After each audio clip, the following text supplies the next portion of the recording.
Hey, it's Lou from BlinkBid, and this is the video about P and W, pension and welfare, which is something we all have to know about, but we really shouldn't care about, but we have to care. It's not for creative people, really, but just watch the video.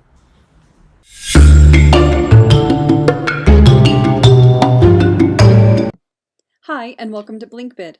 In this video, we're going to explain P&W and the different types of markup advanced features you can utilize when creating a bid or estimate. P&W stands for pension and welfare. Inside the job, you can enter the P&W percentage. Once entered, mark which line items require P&W. There are two types of markups in BlinkBid, a per line item markup and an overall job markup. The per line item markup is hidden from the client.